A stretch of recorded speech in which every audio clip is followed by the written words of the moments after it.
વલસાડમાં police headquarter નજીક વરસાદને કારણે જૂનું મહાકાય વૃક્ષ ધરાશાયી થતા ગમખ્વાર અકસ્માત સર્જાયો। સ્કૂલથી પરત ફરતા 3 વિદ્યાર્થીઓના ટુ વ્હીલર વાહન પર વૃક્ષ પડતા એક વિદ્યાર્થીની ધ્યાના પટેલનું મોત નીપજ્યું છે, જ્યારે 2 વિદ્યાર્થીઓ જીત પટેલ અને શ્રેયા પટેલ ગંભીર રીતે ઈજાગ્રસ્ત થયા છે। ઈજાગ્રસ્તોને સારવાર માટે વલસાડની ખાનગી હોસ્પિટલમાં દાખલ કરવામાં આવ્યા છે।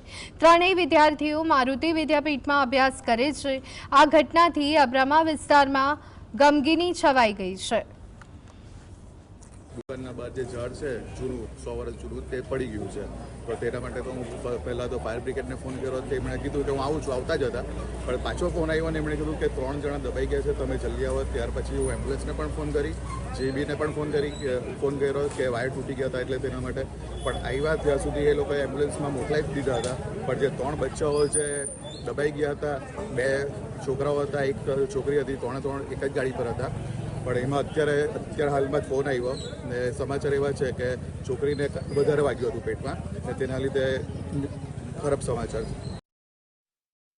એમ્બ્યુલન્સ હવે આપણે જોઈએ તો અહીંયા આ જે સ્થળ છે હેડક્વાર્ટર રોડ, તો 4 વ્હીલ કે એમ્બ્યુલન્સ કે એવી મોટી ફાયરની ગાડી આવવા માટે એક જ રસ્તો છે સાયલીલા મોલ। અત્યારે તમને પણ ખબર છે કે રસ્તો હાલત કેવી છે, મોગરાવાડીથી 4 વ્હીલ એમ્બ્યુલન્સ નથી આવી શકતી।